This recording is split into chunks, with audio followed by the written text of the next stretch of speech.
Hi there, Jimmy Cannon here, singer and voice coach, helping you find the confidence in your voice to deliver your message with presence and authority. Do you hate the sound of your voice? When was the first time you ever saw? When the first time ever I heard your voice, saw your face. Great song. When was the first time you heard your voice? For me, it was when I was 4 years old. My dad had a Philips cassette player, and he started this annual ritual of recording me on my birthday, and would just ask me some questions and try to make me laugh. And it was a lovely memory. But I do remember hearing it. I'm pretty sure it was on my 4th birthday. Hearing it back. So he'd press the two buttons together, the record and the play. I think the record was orange and the play was blue and the rest were grey. I'm not sure. I'll try to find a picture of the cassette player. I think it was Philips. Anyway, so I remember listening back and thinking, wow, what a really high-pitched voice I've got. Ho, ho, ho, what a really high-pitched voice you've got.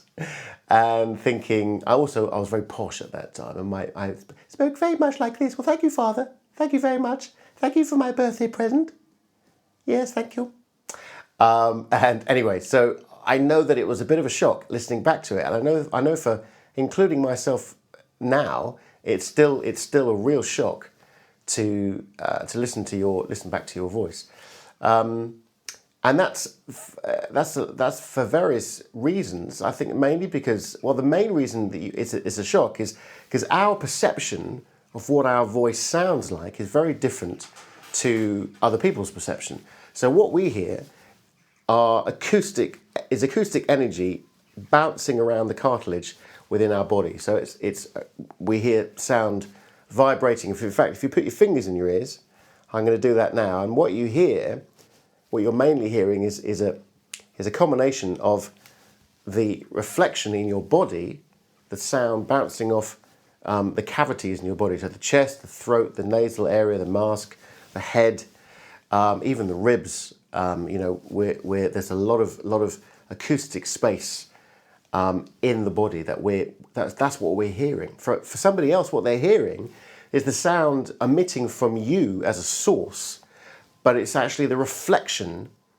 in the room that they're hearing. So they're hearing more of the acoustic of the room than you are. So firstly, that's the reality, the truth of the matter, is that actually what you're hearing is very different to what other people hear. So that your perception is very different to other people's perception of what your voice sounds like. So that's the first thing. So don't be too critical of your voice. The other thing is that when you record your voice, that acoustic energy is being translated or transferred into electrical energy. So, for instance, a microphone will pick up the acoustic energy. If you're like this one here, will pick up the microphone we'll pick up the sound and the acoustic energy of your voice, and it will be converted into electrical energy.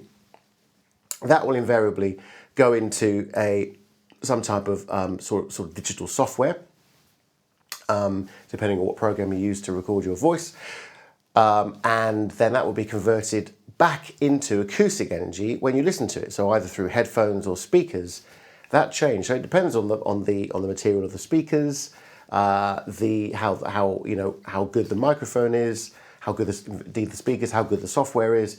There are a lot of elements that come to play when you're recording your voice. So either when you're recording your voice for ideas or for meetings, or if you're recording, say, a pitch on camera like this. So if you're recording information content on video, then it really makes a big difference what type of microphone you're using, what environment you're in. For instance, I've got this piano behind me. It's a lovely piano, but I had this before I started doing these videos, and I can't get rid of it now. It's really heavy. The problem with that piano is that it gives a bit of a low mid resonant frequency. So I've actually cut it out on an EQ here on my computer. You can't see that. I can show you that some other time when I do a video on that. If you're interested, let me know in the comments below. But so I have to cut that out a little bit. I want to improve the sound of this room actually. So to my wife's delight, I'm going to be putting some acoustic panels on the room. I'm not going to be going crazy, but you can change the environment of the room with reflective, absorbent materials or reflective materials, or vice versa. So the environment that you're in, the type of microphone that you're using, the perception of your voice in comparison to the other perception of other people's voices makes a big difference in the quality of your voice, either listening back or in real time, if you like.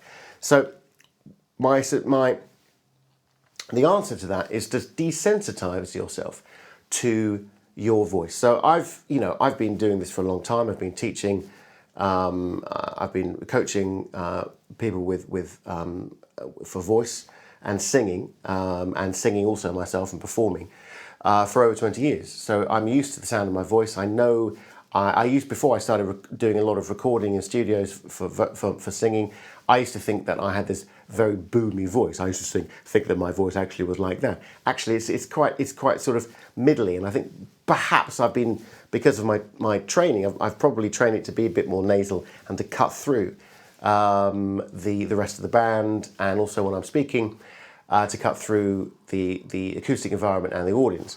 So I'm used to my voice, but a lot of people, are not.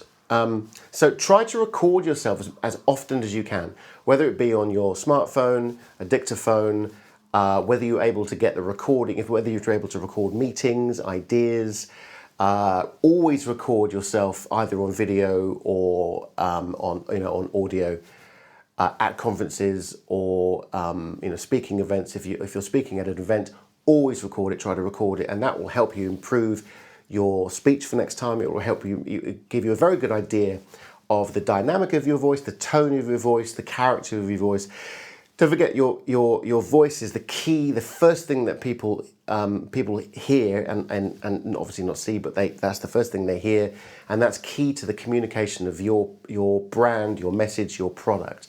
So it's got to be right. And if you're not very confident about your voice and you're anxious about what your voice sounds like, then you're off to a bad start. So desensitize yourself to your voice by recording yourself as much as you can. Listen back, get used to the sound of your voice, so when you do hear yourself back, it's okay, well, that's the sound of my voice. I can improve it here and I can improve it there with various things. Obviously, the acoustic environment that you're in, the type of microphone you're using, the type of software that you use to record yourself is going to help. But also working with a speech coach, myself perhaps, will help you to project, vary the dynamic and the pitch and the tone of your voice, and that will give you more confidence to speak in public and in various environments. So I hope that's helped. The main message, really, just to recap, is to desensitize your voice, desensitize yourself and your anxiety by recording yourself a lot and often as possible. To try to choose and decide and get used to different environments, acoustic environments that you're in, and think about the quality of the microphone, the quality of the software, and the quality of the reproduction of that sound. So speakers, headphones. That's going to make a big difference to the sound of your voice and how you perceive that sound of your voice. But most importantly, be aware that most people's perception of your voice is very different to your own. So don't be critical of your own voice too much, and let me be the judge of that, or somebody else. So keep speaking, and hope to speak to you soon. If you have any ideas for videos that you would like on either singing or speaking, any help you'd like to improve your voice for public speaking, please put it down in the comments below. Any comments you have about this video, let me know if I was waffling on too much. I'm trying to do videos just in one take. So this is a one-take video. You'll see no edits, and just to try to get more content out there, really, and on a regular basis. I'm putting weekly videos together on voice improvement tips for both singing and speaking. So again, subscribe, comment, share, and have a lovely day, and speak soon.